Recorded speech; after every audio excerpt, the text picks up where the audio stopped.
అందరికీ నమస్కారం. Welcome to Bharati TV. ఇంకా పోలింగ్‌కి 2 రోజులు టైం ఉంది. అదేవిధంగా క్యాంపెయిన్‌కి ఒకే ఒక్క రోజు టైం ఉంది. ఈ ఒక్క రోజుకు సంబంధించి వీళ్ళు క్యాంపెయిన్‌లో అందరూ బిజీగా ఉన్నారు. అదేవిధంగా 13న జరిగే ఎలక్షన్స్ కోసం అందరూ కూడా ఆంధ్రప్రదేశ్ చేరుకుంటున్నారు. ఇంతకీ ఆంధ్రప్రదేశ్ ఓటరు ఎటువైపు చూస్తున్నాడు? అంటే వైఎస్ఆర్ కాంగ్రెస్ పార్టీ అంటుంది 175కి 175 సీట్లు మేము గెలుస్తాం. కాదు, 175 మేమే గెలుస్తాం అని చెప్పి టీడీపీ అంటుంది. నిజంగా అసలు ఆంధ్రప్రదేశ్ ఓటర్ చూపు ఎటువైపు ఉంది, ఎవరికి ఓట్ చేయాలనుకుంటున్నారు అన్న మీమాంస అందరిలోనూ ఉంది. కానీ ప్రజెంట్ సినారియో, ప్రస్తుత వాతావరణం చూసినట్టయితే నిజంగా ఏదైతే అధికార వైఎస్ఆర్ కాంగ్రెస్ పార్టీకి చావు దెబ్బ తప్పదు అనిపిస్తుంది. ఎందుకంటే ఒకవైపు చూస్తే ల్యాండ్ టైటిలింగ్ యాక్ట్ సెగలు మొత్తం కూడా వైసీపీ సర్కార్ని ముంచబోతున్నాయి, కాల్చేయబోతున్నాయి అని చెప్తున్నారు. దాంతోపాటు ప్రభుత్వ వ్యతిరేకత ఏదైతే ప్రముఖులని చెప్పుకుంటున్న అందరినీ కూడా కబళించబోతుంది అని చెప్తుంది ఈ యొక్క ఇంటెలిజెన్స్ సర్వే. ఇంతకీ ఆంధ్రప్రదేశ్లో ప్రభుత్వంలో ఉన్నటువంటి ప్రముఖులు ఎవరైతే ఉన్నారో, పోటీ చేస్తున్నటువంటి ప్రముఖులు ఎవరైతే ఉన్నారో వాళ్ళందరికి కూడా డిపాజిట్లు గల్లంతవుతాయి అని చెప్తున్నారు. ఇంతకీ నిజంగా ఆ డిపాజిట్లు గల్లంతయ్యే నాయకుల్లో ఎవరున్నారు అనేది చాలా మంది పేర్లు వినిపిస్తున్నాయి. ఇంతకీ ఆ డిపాజిట్లు గల్లంతయ్యే నాయకులు అసలు ఎవరున్నారో ఇప్పుడు చూద్దాం. 2024 ఎలక్షన్స్ కి సంబంధించి 2024లో వైసీపీ నుంచి పోటీ చేసే ప్రముఖులు ఘోర పరాజయం పాలవటం ఖాయమని చెప్తున్నారు. ఇంతకీ ఘోర పరాజయం పాలయ్యే వాళ్ళ లిస్టులో మొదటగా ఆదాల ప్రభాకర్ రెడ్డి. ఈయన చూసుకున్నట్టయితే నెల్లూరు ఎంపీగా ఉన్నారు. ఇప్పుడు నెల్లూరు రూరల్ నుంచి ఆయన పోటీ చేస్తున్న పరిస్థితి కనబడుతుంది. బట్ ఆయన ఆపోజిట్ న తెలుగుదేశం పార్టీ నుంచి కోటంరెడ్డి శ్రీధర్ రెడ్డి ఉన్నారు.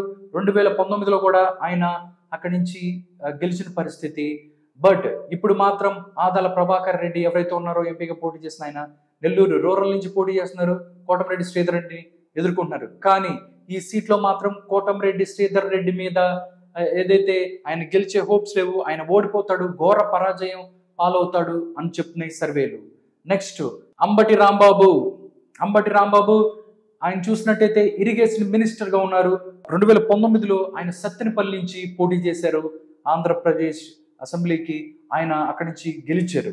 బట్ ఇప్పుడు చూస్తే 2024లో ఇక్కడి నుంచి టీడీపీ అభ్యర్థిగా కన్నా లక్ష్మీనారాయణ లాంటి ఒక స్ట్రాంగ్ లీడర్ ఉన్నారు. ప్రభుత్వ వ్యతిరేకత, దాంతోపాటు వివాదాలు ఏదైతే ఉన్నాయో మొత్తం వివాదాలు కానివ్వండి, వివాదాలు ఈయన చుట్టూ ఉంటాయి. ఈయన మా నోటి దురుస్తో ఈయన ఎక్కువ ప్రజల నుంచి వ్యతిరేకత మూట కట్టుకున్నాడని చెప్పొచ్చు. అదేవిధంగా కూటమికి బలం ఏదైతే ఉందో రోజు రోజుకు పెరిగిపోయిన పరిస్థితుల్లో ఇక్కడ సత్తెనపల్లిలో అంబటి రాంబాబు ఘోర పరాజయం పాలవబోతున్నాడు అని చెప్పి సర్వేలు చెప్తున్నాయి. అంబటి రాంబాబు తర్వాత నెక్స్ట్ ఇంకెవరు ఉన్నారో చూద్దాం. బాలినేని శ్రీనివాసరెడ్డి ఇక్కడ ఉన్నాడు. ఒంగోలు ఎమ్మెల్యేగా ఆయన ఉన్నారు. అంటే గత కొద్ది రోజులుగా వైసీపీకి సంబంధించి ఏదైతే బాలినేని శ్రీనివాసరెడ్డి గారు వైసీపీకి సంబంధించి అసంతృప్తి ఎమ్మెల్యేగా ఉన్నారు. చాలా రోజుల నుంచి ఆయన అక్కడి నుంచి ఒక్కోసారి అయితే కొన్ని రోజులు అక్కడ పార్టీ నుంచి కూడా ఆయన బయటకు వస్తున్నారన్న పరిస్థితి. ఎందుకంటే వైవి సుబ్బారెడ్డితో అక్కడ విభేదాలు ఉన్నాయి. దాంతోపాటు ఆయనకి మంత్రి పదవి ఇవ్వలేదు అన్న దాని మీద కూడా కొన్ని రోజులుగా అధిష్టానంతో ఆయన ఫైట్ చేస్తున్న పరిస్థితి. ఈ పరిస్థితిలో ఆయన నిజంగా ఒక్కొక్కసారి పార్టీ మారతారని కూడా తెలిసింది. కానీ అప్పటిదాకా ఆయన కొన్ని ఏదైతే ప్రభుత్వ కార్యక్రమాలకు కూడా ఆయన రానే ఉన్నటువంటి పరిస్థితి. ఆయనకి చెప్పకుండా అక్కడ ఒంగోలుకు సంబంధించి చాలా చేసిన పరిస్థితిలో ఆయన అసంతృప్తిగా ఉన్నారు. బట్ ఇప్పుడు మాత్రం 2024 ఎలక్షన్స్ కి సంబంధించి దామచర్ల జనార్దన్ రావు ఎవరైతే ఉన్నారో ఆయన టీడీపీ అభ్యర్థిగా ఉన్నారు.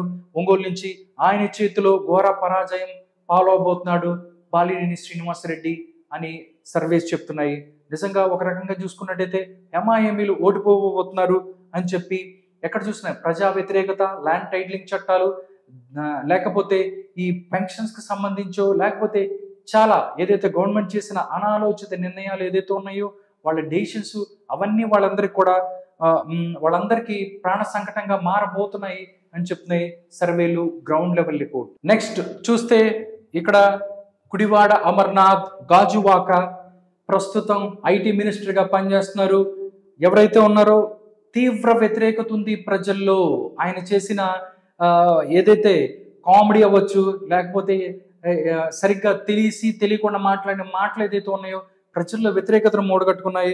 అందుకే ఆయన తీసుకొచ్చి గాజువాకలో తీసుకొచ్చి అసలు ఆయనకి సీటు వస్తా రాదా అన్న పరిస్థితుల్లో గాజువాకలో తీసుకొచ్చి అమర్నాథ్ని పోటీ చేసిన పరిస్థితి గుడివాడ అమర్నాథ్ని. కానీ గుడివాడ అమర్నాథ్కి సంబంధించి ఇక్కడ చూసుకున్నట్టయితే గాజువాకగా పల్లా శ్రీనివాసరావు ఉన్నారు టీడీపీ నుంచి, చాలా స్ట్రాంగ్ క్యాండిడేట్ ఇక్కడ సంబంధించి. బట్ గాజువాక అనేది గుడివాడ అమర్నాథ్కి కొత్త ప్రాంతం అయినా కానీ ఆయన తిరుగుతున్నారు. కానీ ప్రభుత్వ వ్యతిరేకత అవ్వచ్చు, లేకపోతే ఆయన ఓన్ ఇమేజ్ ఏదైతే ఉందో అంతగా పనిచేయలేకపోతుంది. ఆయన ఏదైతే అనకాపల్లి అయినా కానీ గెలిచే పరిస్థితి లేదు, ఆయన తీసుకొచ్చి గాజువాకలో ఇచ్చారు. బట్ ఇక్కడ కూడా ఏదైతే గుడివాడ అమర్నాథ్ భారీ పరాజయం పాలవబోతున్నాడు గాజువాక నుంచి. ఆయన ప్రస్తుత ఐటీ మినిస్టర్గా ఉన్నారు. ఇలా చూసుకున్నట్టయితే మినిస్టర్ దగ్గర నుంచి ఇందాక చూస్తే అక్కడ సత్తెనపల్లి నుంచి ఆయన అంబటి రాంబాబు ఇరిగేషన్ మినిస్టర్గా ఉన్నారు, ఆయన కూడా ఓడిపోతున్న పరిస్థితి.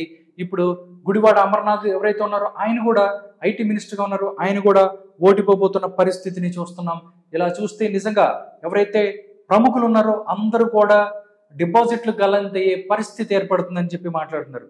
నెక్స్ట్ ఇతని తర్వాత ఎవరైతే గుడివాడ అమర్నాథ్ తర్వాత ఎవరున్నారో ఇది చూద్దాం. ముత్తంశెట్టి శ్రీనివాస్ భీమిలి. ముత్తంశెట్టి శ్రీనివాస్ భీమిలి, అవంతి శ్రీనివాస్ అంటారు భీమిలిలో. ఎందుకంటే గతంలో అంతకుముందు మినిస్టర్గా కూడా పనిచేశాడు. బట్ మినిస్టర్ అయిన తర్వాత దాని తర్వాత ఆయన తీసేసి వేరే వాళ్ళని పెట్టారు. దాని తర్వాత ఆయన ఇప్పుడు ఎమ్మెల్యేగా కొనసాగుతున్నారు. ఆయన భీమిలి నుంచి పోటీ చేస్తున్నారు. ఆయన మీద కూడా చాలా ఏదైతే ఆడవాళ్ళకి సంబంధించి ఫోన్ కాల్స్ విషయంలో కానీ మిగతా చాలా విషయాలు కూడా ఏదైతే ఆయన మీద ఆరోపణలు ఉన్నాయి అని చెప్పి దానికి సంబంధించి టీడీపీ వాళ్ళు గంట అరగంట అంటూ వీళ్ళందరిని కూడా ఎవరైతే అంబటి రాంబాబుని దాంతోపాటు ఈ ముత్తంశెట్టి శ్రీనివాస్ని కూడా ట్రోల్ చేసిన పరిస్థితి. బట్ ఇప్పుడు చూస్తే గత కొద్ది రోజులుగా ఆయన ఏదైతే ప్రజల్లోనే ఉంటున్నప్పటికీ ప్రజల యొక్క విశ్వాసాన్ని పోగొట్టుకున్నారు, ప్రజల యొక్క విశ్వాసాన్ని ఆయనకి పోగొట్టుకున్నారని చెప్తున్నారు.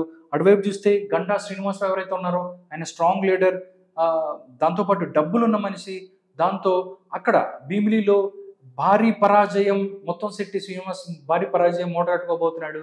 అక్కడ గంటా శ్రీనివాసరావు భీమిలి నుంచి పోటీ చేస్తున్న పరిస్థితి కనిపిస్తుంది. సో అక్కడ గంటా శ్రీనివాసరావు గెలిచే పరిస్థితి ఉంది. కాబట్టి ముత్తంశెట్టి శ్రీనివాస్ గెలవటం కూడా నార్మల్ మెజారిటీ కూడా కాదు, ఎక్కువ మెజారిటీతో అక్కడి నుంచి గెలవబోతున్నాడు అని చెప్తున్నారు. నెక్స్ట్ చూస్తే మార్గాని భరత్. ఈయన మార్గాని భరత్ రాజమండ్రి సిటీ నుంచి పోటీ చేస్తున్నాడు. ఆయన రాజమండ్రి సిట్టింగ్ ఎంపీగా ఉన్నారు. ఈయన కూడా అనమాట టిక్ టాక్స్, ఇన్స్టాలు, రీల్స్ చేసుకుంటూ చాలా హ్యాపీగా సెటైర్లు వేసుకుంటూ పవన్ కళ్యాణ్ మీద తిరుగుతూ ఉండేవాళ్ళు. బట్ సరిగ్గా అభివృద్ధి చేయలేదు, సరిగ్గా రాజమండ్రిని ముందుకు తీసుకెళ్లేదు, సరిగ్గా పట్టించుకోలేదని కూడా ప్రజల్లో ఒక తీవ్రమైనటువంటి అసంతృప్తి ఉంది. దాంతోపాటు ఏదైతే వైసీపీ గవర్నమెంట్ చాలా సర్వేలు చేయించుకుంది, ఆ సర్వేల్లో భాగంగానే ఈయన ఎంపీగా పనిచేస్తున్న ఈయన్ని తీసుకెళ్లి ఇప్పుడు సిటీ నుంచి ఎమ్మెల్యేగా పోటీ చేస్తున్నారు జగన్మోహన్ రెడ్డి గారు. బట్ సిటీ నుంచి పోటీ చేస్తున్నా కానీ బట్ గెలిచే పరిస్థితి అయితే ఉండదు. ఎందుకంటే ఆదిరెడ్డి వాసు చాలా స్ట్రాంగ్ పర్సన్, అక్కడి నుంచి టీడీపీకి సంబంధించి చాలా స్ట్రాంగ్గా ఉన్నారు. దాంతోపాటు ఎన్నో రోజుల నుంచి కార్యకర్తలు తిరుగుతున్నారు, ప్రతి ఒక్కరితోనూ ముందుకెళ్తున్నారు.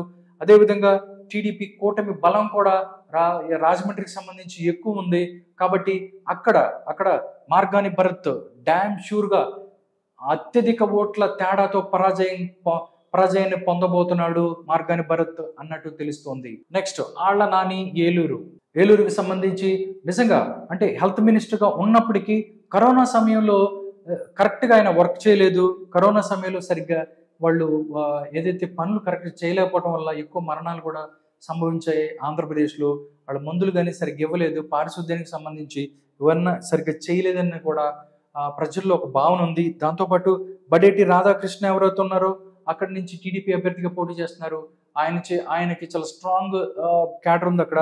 అక్కడ గెలిచే పరిస్థితి ఉంది.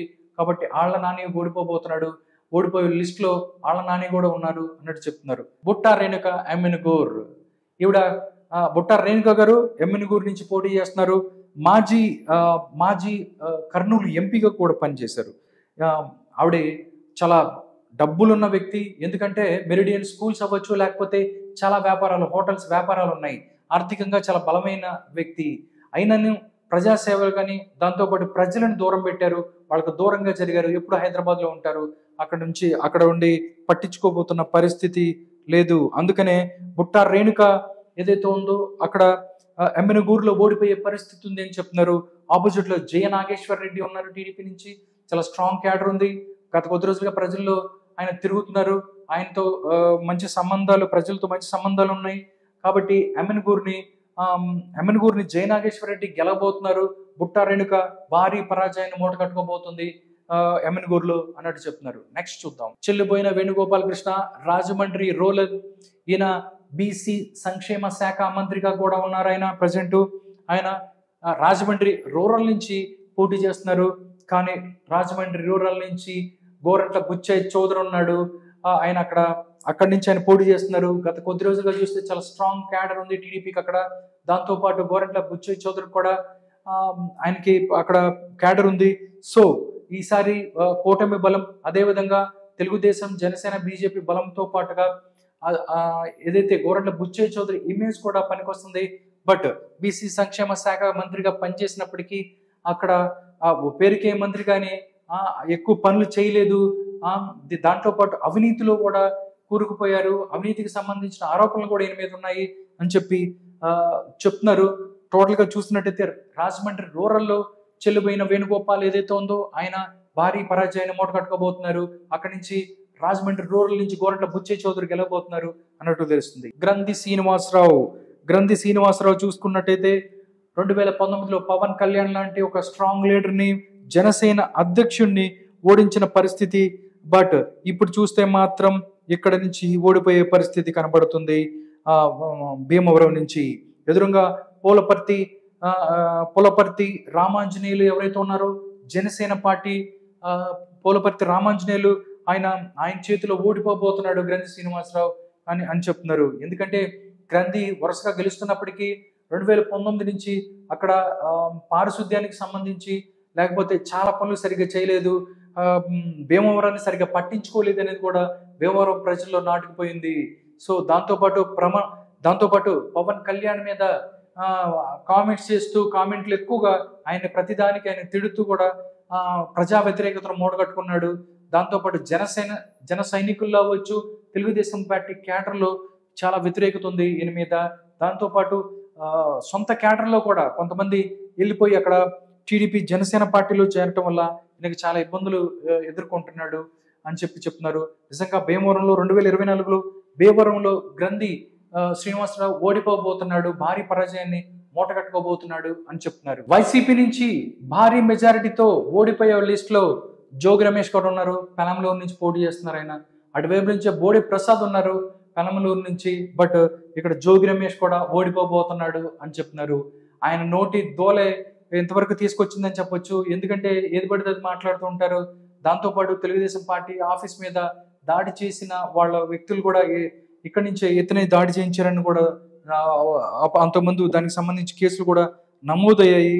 దాంతోపాటు ఆయన సరిగ్గా పనిచేయలేదు, ప్రజలకు అందుబాటులో లేరు అనే విషయాలు కూడా జోగి రమేష్ని 2024 ఎలక్షన్స్ లో ఓడిపోవటానికి కారణమవుతున్నాయి అని చెప్తున్నారు. నెక్స్ట్ చూద్దాం. కారుమూరి నాగేశ్వరరావు తణుకు పౌర సరఫరాల శాఖ మంత్రిగా పనిచేస్తున్నారు. కారుమూరి నాగేశ్వరరావు గారు తణుకు నుంచి, అక్కడ వైపు నుంచి తణుకులో చూస్తే అరిమిల్లి రాధాకృష్ణ ఉన్నారు టీడీపీ నుంచి. బట్ ఎవరైతే పౌర సరఫరాల మంత్రిగా పనిచేసినా కానీ ఆయన సరిగ్గా పనిచేయలేదు అన్నటువంటి నింద ఆయన మీద ఉంది. దాంతోపాటు అందరినీ కలుపుకొని వెళ్ళలేదు అనేది కూడా ఆయనతో ఉంది. బట్ అక్కడి నుంచి అరిమిల్లి రాధాకృష్ణ ఎవరైతే ఉన్నారో ఆయన చాలా స్ట్రాంగ్ గా ఉన్నారు. 2019లో ఓడిపోయినటువంటి సింపతి కూడా ఆయన మీద ఉంది. సో కూటమి బలం, అదేవిధంగా ఆయన మీద ఉన్న సింపతి, దాంతోపాటు అందుబాటులో ఉంటాడు అందరికీ అరిమిల్లి రాధాకృష్ణ అని చెప్పి ఇవన్నీ మొత్తం కలిపి అక్కడ మరొకసారి ఆయన భారీ మెజారిటీతో గెలవబోతున్నారు. కారుమూరి నాగేశ్వరరావు గారు అక్కడి నుంచి ఓడిపోబోతున్న పరిస్థితి కనిపిస్తుంది అని చెప్తున్నారు. కారుమూరి నాగేశ్వరరావు గారి తర్వాత వైసీపీ నుంచి భారీ మెజారిటీతో ఓడిపోయేవాళ్ళు కొడాలి నాని ఆయన గుడివాడ ఎమ్మెల్యేగా పనిచేస్తున్నారు. కొడాలి నాని 2019 నుంచి ఆయన గత 4 సార్లుగా వరుసగా గెలుచుకుంటూ వస్తున్న పరిస్థితి. ఫస్ట్ స్పేస్ లో ఆయన మినిస్టర్ గా కూడా పనిచేశారు. బట్ దాని తర్వాత చంద్రబాబు నాయుడు మీద ఎప్పుడు నిరంతరంగా బూతులు తిట్టడం, బూతులు మాట్లాడటం, అదేవిధంగా దాంతోపాటు చంద్రబాబు నాయుడు, పవన్ కళ్యాణ్, దాంతోపాటు నారా భువనేశ్వరి గారు ఎవరిని పడితే వాళ్ళని కూడా బూతులు మాట్లాడటం, ఇలాంటి ఎన్ని చేయటం వల్ల ప్రజల్లో ఏంటి అని ఆయన మీద ఒక నెగిటివ్ థాట్, నెగిటివ్ సెన్స్ అయితే ప్రజల్లో ఉండిపోయింది. దాంతోపాటు పోయినసారి జనసేన పార్టీ విడిగా పోటీ చేసిన వల్ల గుడివాడలో అది ప్లస్ గా మారి గెలవడం జరిగింది. కానీ బట్ ఇప్పుడు మాత్రం తెలుగుదేశం, బీజేపీ, జనసేన 3 కలవటంతో అక్కడ ఏదైతే ఉందో మొత్తం మారిపోతున్న పరిస్థితి గుడివాడలో. దాంతో పాటుగా ఎవరైతే టీడీపీ అభ్యర్థిగా అక్కడి నుంచి పోటీ చేస్తున్నారు, ఆయన కూడా చాలా కొన్ని రోజులుగా అక్కడే ఉంటూ అమెరికా నుంచి వచ్చారు. ఉద్యోగ అవకాశాలు అవ్వచ్చు, లేకపోతే ఎవరైతే వాళ్ళందరికీ కూడా ఉద్యోగాలు అవకాశాలు ఇస్తూ చాలా రోజుల నుంచి ప్రజల్లో అక్కడ అందరితో కలిసిపోతున్న పరిస్థితి. దాంతో కొడాలి నానికి అక్కడ వెన్నిగళ్ల రాము ఎవరైతే ఉన్నారో టీడీపీ నుంచి చాలా గట్టి పోటీ ఎదురవుతుంది అని చెప్తున్నారు. గట్టి పోటీయే కాదు, మొత్తం చూసుకున్నట్టయితే భారీ మెజారిటీతో వెన్నిగళ్ల రాము కూడా అక్కడి నుంచి వెన్నిగళ్ల రాము గెలుస్తారు. కొడాలి నాని ఓడిపోయే పరిస్థితి గుడివాడ నుంచి అవుతుంది అని చెప్తున్నారు. కురసాల కన్నబాబు కాకినాడ రూరల్ వ్యవసాయ శాఖ మంత్రి. కురసాల కన్నబాబు ప్రజారాజ్యం పార్టీలో ఎమ్మెల్యేగా గెలిచి చిరంజీవి ఆశీస్సులతో రాజకీయంలోకి వచ్చిన కురసాల కన్నబాబు దాని తర్వాత వైఎస్ఆర్ కాంగ్రెస్ పార్టీలోకి జాయిన్ అయ్యి తర్వాత ఇప్పుడు మంత్రిగా కూడా ఉన్నారు. కాకినాడ రూరల్ నుంచి ఆయన పోటీ చేస్తున్నారు. బట్ అక్కడ నుంచి పంతం నానాజీ జనసేన పార్టీ, అక్కడ కాపు సామాజిక వర్గం ఎక్కువ ఉంది. పంతం నానాజీ ఎవరైతే ఉన్నారో కూటమి బలంతో ఈసారి కురసాల కన్నబాబుని చిత్తుగా ఓడించబోతున్నాడు అక్కడ అని చెప్తున్నారు. గత కొద్ది రోజులుగా పంతం నానాజీ కాకినాడ రూరల్ కి సంబంధించి రూరల్లో చాలా ఎక్కువ తిరుగుతున్నారు. అక్కడ జన సైనికుల బలం కూడా ఉంది. దాంతోపాటు ఎవరైతే ప్రభుత్వ వ్యతిరేకత ఏదైతే ఉందో, ల్యాండ్ టైటిలింగ్ చట్టాలు అవ్వచ్చు, దాంతోపాటు చంద్రబాబు నాయుడు అరెస్టు, ఇలాంటి చాలా విషయాలు కూడా వైఎస్ఆర్ కాంగ్రెస్ పార్టీకి దెబ్బలు కాబోతున్నాయి, వాటిని ముంచేయబోతున్నాయి వైఎస్ఆర్ కాంగ్రెస్ పార్టీ అని చెప్తున్నారు. బట్ ఇక్కడ కూడా కాకినాడ రూరల్ లో కూడా కన్నబాబు ఓడిపోతున్న పరిస్థితి. పంతం నానాజీ గెలుస్తున్నారు. అక్కడ నుంచి జనసేన పార్టీ గెలవబోతుంది. నెక్స్ట్ మేకతోటి సుచరిత తాటికొండ నుంచి ఓడిపోబోతున్నారు. ఓడిపోయే లిస్ట్ లో ఉన్నారు. ఈవిడ మాజీ హోమ్ మినిస్టర్ కూడా. ఎందుకంటే పత్తిపాడు ఆవిడ సొంత నియోజకవర్గం అయినప్పటికీ పత్తిపాడు నుంచి ఇప్పుడు తాటికొండ నుంచి వచ్చి పోటీ చేస్తున్నారు. బట్ అక్కడ తెనాలి శ్రావణ్ కుమార్ ఉన్నాడు, చాలా స్ట్రాంగ్ గా 2019లో ఓడిపోయారు. ఆయన మీద 2019లో ఓడిపోయారు అన్నటువంటి భావన ఉంది ఆయన మీద. బట్ ఇప్పుడు అది ఏదైతే ఉందో అమరావతి ఏరియా, అక్కడ రాజధాని ఏరియా కాబట్టి రాజధాని ప్రభుత్వం రాజధాని మోసం చేసింది, అమరావతి రాజధాని తీసేసింది, వేరే చోటుకి తీసుకెళ్ళింది అని అక్కడ రాజధాని రైతుల నుంచి వ్యతిరేకత ఉంది. ఈ వ్యతిరేకత ఎక్కువ ఉండటం వల్ల మేకతోటి సుచేత ఎవరైతే ఉన్నారో ఆవిడే తాటికొండ నియోజకవర్గం నుంచి ఓడిపోబోతుంది. భారీ తేడాతో ఓడిపోబోతుంది. ఇక్కడి నుంచి తెనాలి శ్రావణ్ కుమార్ గెలవబోతున్నారు అన్నట్టు తెలుస్తోంది. ఓడిపోయే వాళ్ళ లిస్ట్ లో నెక్స్ట్ ఉంది ఎంవివి సత్యనారాయణ. విశాఖ తూర్పు నుంచి ఆయన పోటీ చేస్తున్నారు. విశాఖ తూర్పు నుంచి ఎంవివి సత్యనారాయణ ఆయన పోటీ చేస్తున్నారు. విశాఖ తూర్పు నుంచి విశాఖపట్నం ఎంపీగా ఉన్నారు. ఆయన 2019లో ఎంపీగా గెలిచారు. కానీ కాంట్రవర్సీల చుట్టూ ఆయన చుట్టూ కాంట్రవర్సీలు ఉన్నాయి చాలా. అది ఆయనకు సంబంధించి చాలా భూ తగాదాలు అవ్వచ్చు. దీనికి సంబంధించి విశాఖపట్నంలో చాలా కార్యక్రమాలు చేశారు. దాంతోపాటు ఆయన మీద వ్యతిరేకత ఉంది కాబట్టి ఆయన విశాఖ తూర్పు నుంచి ఎంవివి సత్యనారాయణ ఓడిపోబోతున్నాడు అన్నట్లు తెలుస్తోంది.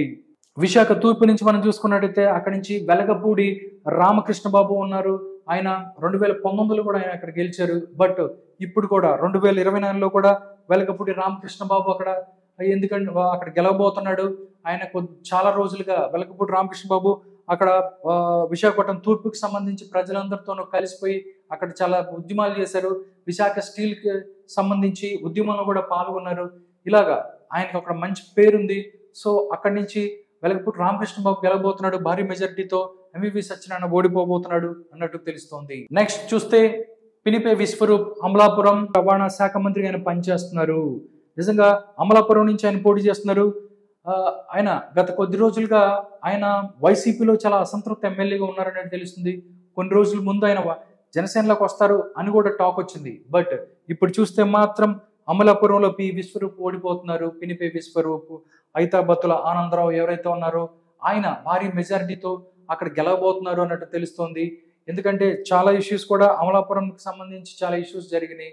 దాంతోపాటు ప్రజల్లో ఆయన విశ్వసనీయతను కోల్పోయారు అన్నట్టుగా కూడా పెద్ద మంత్రిగా ఉండి కూడా చాలా పెద్దగా పనిచేసింది లేదు అని ఆయన మీద ఒక నెగిటివ్ సెన్స్ కూడా ఉంది. సో అక్కడి నుంచి ఆయన ఓడిపోయే పరిస్థితి కనిపిస్తుంది. అమలాపురం నుంచి ఐతాబత్తుల ఆనందరావు గెలుస్తాడు. పినిపే విశ్వరూప్ ఓడిపోయే పరిస్థితి కనిపిస్తుంది. నెక్స్ట్ చూస్తే ఆర్కే రోజా ఫస్ట్, అంటే మనం ఇప్పుడు దాకా లేట్ చేసాం కానీ ఆ లిస్ట్లో ఫస్ట్ ఉండాల్సిన పేరే రోజా గారిది. ఎందుకంటే గత కొద్ది రోజులుగా ఆవిడ టూరిజం మినిస్టర్గా పనిచేస్తున్నప్పటికీ పెద్దగా సంపాదించింది ఏం లేదని చెప్తుంటారు కానీ కోట్లు సంపాదించారు, బెంజ్ కార్లు కొనుక్కున్నారు అని చెప్పి ప్రతిపక్షాలు విమర్శిస్తూ ఉన్నాయి. బట్ ఆవిడ టూరిజం మినిస్టర్గా కూడా చాలా భూములకు సంబంధించి ఆవిడ భూములు ఆమె దగ్గర తీసుకున్నారు అని చెప్పి కూడా ఆవిడ మీద ఎన్నో ఆరోపణలు వస్తున్నాయి. బట్ నగరిలో మాత్రం ఇప్పుడు దాకా అక్కడ చేసింది ఏం లేదు. అక్కడ పారిశుద్ధ్యానికి సంబంధించి కానీ నగరి డెవలప్మెంట్స్ కానీ సరిగ్గా చేయలేదు. ఓన్లీ డబ్బు సంపాదించుకున్నారు. దాంతోపాటు చాలా కేసులు కూడా చాలా కాంట్రవర్సీలు ఆమె చుట్టూ ఉన్నాయి. అసలు ఆమె టికెట్ రాదు అని కూడా కొన్ని రోజులు చెప్పుకుంటున్న పరిస్థితి కనిపించింది. బట్ ఇప్పుడు చూస్తే మాత్రం టికెట్ సంపాదించినా కానీ అక్కడ గాలి ముద్దు కృష్ణమనాయుడు తనయుడు భానుప్రకాష్ చేతిలో ఓడిపోబోతుంది, ఘోరంగా ఓడిపోబోతుంది. ఎక్కువ మెజారిటీతో అక్కడ గాలి భానుప్రకాష్ గెలవబోతున్నారు. రోజాని ఇంటికి పంపించబోతున్నారు అన్నట్లు తెలుస్తుంది. రోజా తర్వాత మనం చూసినట్టయితే నెక్స్ట్ తమ్మినేని సీతారాం ఆమదాల వరుస స్పీకర్. తమ్మినేని సీతారాం నిజంగా ఆమదాల వరుస నుంచి ఇక్కడ కోన రవికుమార్ చేతిలో ఓడిపోబోతున్నాడు. తమ్మినేని సీతారాం నిజంగా స్పీకర్గా పనిచేసినప్పుడు వన్ సైడెడ్గా వ్యవహరించారు. ఏదైతే స్పీకర్ అనేవాళ్ళు ఇద్దరు సభ్యులకి మధ్యలో వారధిగా ఉండాలి కానీ వన్ సైడెడ్గా మాట్లాడుతూ టీడీపీ అభ్యర్థులను కూడా చాలా ఇబ్బంది పెట్టిన పరిస్థితి. దాంతోపాటు ఏ మాట పడితే ఆ మాట మాట్లాడుతూ ప్రజల్లో కూడా చులకనయ్యారు. బూతులు మాట్లాడితే ఎలా పడితే అలా ఉన్నారు. బట్ దాంతోపాటు ఆమదాల వలసలో 2019కి సంబంధించి కోన రవికుమార్ ఓడిపోయిన పరిస్థితి ఆయన మీద సానుభూతి ఉంది. దాంతోపాటు కూటమి బలంతో ఈసారి అక్కడ గెలవబోతున్నాడు. భారీ మెజారిటీతో కోన రవికుమార్ గెలవబోతున్నారు. తమ్మినేని సీతారాం ఓడిపోబోతున్న పరిస్థితి కనిపిస్తుంది. నెక్స్ట్ ఓడిపోయే లిస్టులో నెక్స్ట్ మనం చూసినట్టయితే తోట త్రిమూర్తులు మండపేట ఎమ్మెల్సీ. తోట త్రిమూర్తులు కాపు సామాజిక వర్గం నుంచి బలమైన నేతగా ఉన్న తోట త్రిమూర్తులు నిజంగా దళితులకు సంబంధించిన కేసులు ఎదుర్కొన్నారు. ఆయనకి శిక్ష పడింది. బట్ అక్కడి నుంచి కూడా ఆయన పోటీ చేస్తున్న పరిస్థితి ఇవన్నిటి కూడా నెగిటివ్లు ఉన్నాయి ఆయన మీద. బట్ ఇప్పుడు మాత్రం ఇక్కడ మండపేట నుంచి ఏదైతే ఉందో తోట త్రిమూర్తులు మండపేట నుంచి ఓడిపోబోతున్నాడు. వేగుళ్ళ జోగేశ్వరరావు చేతులు ఆయన ఓడిపోబోతున్నాడు. ఆయన కాపు సామాజిక వర్గానికి చెందిన నేత అయినప్పటికీ ఆయన మీద వ్యతిరేకతతోనే అక్కడ ఓడిపోబోతున్న పరిస్థితి కనిపిస్తుంది. ఆయన ఏదైతే కూటమి బలం వల్ల దాంతోపాటు పవన్ కళ్యాణ్ వాళ్ళు దీనివల్ల మొత్తం గోదావరి జిల్లాలో మొత్తం ఏదైతే పశ్చిమ గోదావరి తూర్పు గోదావరి జిల్లాల్లో మొత్తం తుడిచిపెట్టుకుపోతుంది వైసీపీ అని చెప్తున్న పరిస్థితుల్లో మండపేట నుంచి పోటీ చేస్తున్న తోట త్రిమూర్తులు ఓడిపోబోతున్న పరిస్థితి కనిపిస్తుంది. Next Vallabhaneni Vamsi Mohan Gannavaram MLA. 2019లో టీడీపీ అభ్యర్థిగా గెలిచిన వల్లభనేని వంశీమోహన్ కాలక్రమేణా ఆయన వైఎస్ఆర్ కాంగ్రెస్ పార్టీలో గెలిచారు. అక్కడ ఓడిపోయిన ఎవరైతే యార్లగడ్డ వెంకటరావు టీడీపీలోకి వచ్చారు. బట్ అక్కడ కమ్మ సామాజిక వర్గం ఎక్కువ ఉంటుంది. గన్నవరం అంటే కమ్మ సామాజిక వర్గానికి కంచుకోట లాంటిది. వాళ్ళు ఎక్కువ ఓటర్స్ ఉంటారు. దాంతోనే అక్కడ గెలిచిన పరిస్థితి. బట్ 2019 తర్వాత లోకేష్ మీద నారా భువనేశ్వర్ గారి మీద చేసిన వ్యాఖ్యలు ఏదైతే ఉన్నాయో ఆయన మీద చాలా నెగిటివ్ తీసుకెళ్ళిన ప్రజల్లో. చంద్రబాబు నాయుడిని ఏ మాట పడితే ఆ మాట మాట్లాడి ఇవన్నీ కూడా వాళ్ళకి నెగిటివ్గా సంక్రమించింది. వాళ్ళు ఆ నెగిటివ్ నుంచి బయటపడే పరిస్థితి కనిపించట్లేదు. ఇప్పుడు కూడా అక్కడ యార్లగడ్డ వెంకటరావు గెలవబోతున్నాడు, భారీ మెజారిటీతో గెలవబోతున్నాడు అన్నట్టు చెప్తున్నారు. నిజంగా 2019కి 5 సంవత్సరాలు చాలా మార్పు వచ్చింది. అక్కడ చాలా సమస్యలను పట్టించుకుని ప్రజల్లో ఉన్నప్పటికీ కూడా ప్రభుత్వ వ్యతిరేకత ఇవన్నీ కూడా ఇక్కడ ఆయన్ని ఓడించుతున్న పరిస్థితి కనిపిస్తుంది. చూడాలి ఎంత ఓట్ల మెజారిటీతో ఎర్లగడ్డ వెంకటరావు గెలవబోతున్నాడు అనేది తెలుసుకోవాలి. నెక్స్ట్ చూస్తే వంగ గీత పిఠాపురం కాకినాడ ఎంపీగా పనిచేశారు. వంగ గీత గారు 2019కి సంబంధించి కాకినాడ ఎంపీగా గెలిచారు ఆవిడే. కానీ ఇప్పుడు పవన్ కళ్యాణ్ని ఓడించాలని జగన్మోహన్ రెడ్డి గారు ఆవిడని తీసుకొచ్చి పిఠాపురంలో వేశారు. బట్ ఇప్పుడు చూస్తే మాత్రం ఘోర పరాజయం ఎదురుంది. అక్కడ పవన్ కళ్యాణ్ 1,20,000 ఓట్ల మెజారిటీ పైనే ఆయన గెలుస్తాడన్నట్టు చెప్తున్నారు. వంగ గీత ఓడిపోబోతుంది, ఘోర పరాజయాన్ని సవి చూడబోతుంది అని చెప్తున్నారు సర్వేలు. నెక్స్ట్ చూద్దాం. వంగ గీత తర్వాత విడుదల రజని గుంటూరు వెస్ట్. మనం చూసినట్టయితే విడుదల రజని చిలకలూరుపేటలో 2019లో ఆవిడ గెలిచారు. ఆవిడ హెల్త్ మినిస్టర్ కూడా అయ్యారు. కానీ చూసినట్టయితే ఇప్పుడు గుంటూరు వెస్ట్కి మారారు. ఏదైతే అక్కడి నుంచి గుంటూరు వెస్ట్కి వచ్చారు. ఇక్కడి నుంచి గల్లా మాధవి ఎవరైతే ఉన్నారో మొదటిసారి పోటీ చేయబోతున్నారు. మొదటిసారి పోటీ చేస్తున్నా కానీ టీడీపీ చేతిలో గుంటూరు వెస్ట్లో ఓడిపోబోతుంది రజని. భారీ తేడాతో ఓడిపోబోతుంది అన్నట్టు చెప్తున్నారు. టోటల్గా ఇది మొత్తం 23 మంది వైసీపీ ప్రముఖులు ఎవరైతే ఉన్నారో వాళ్ళందరూ కూడా 2024 ఎలక్షన్స్లో ఘోర పరాజయాన్ని మూట కట్టుకోవడానికి రెడీ అవబోతున్నారని చెప్పి సర్వేలు, గ్రౌండ్ రిపోర్ట్స్ ప్రజలు చెప్తున్నారు.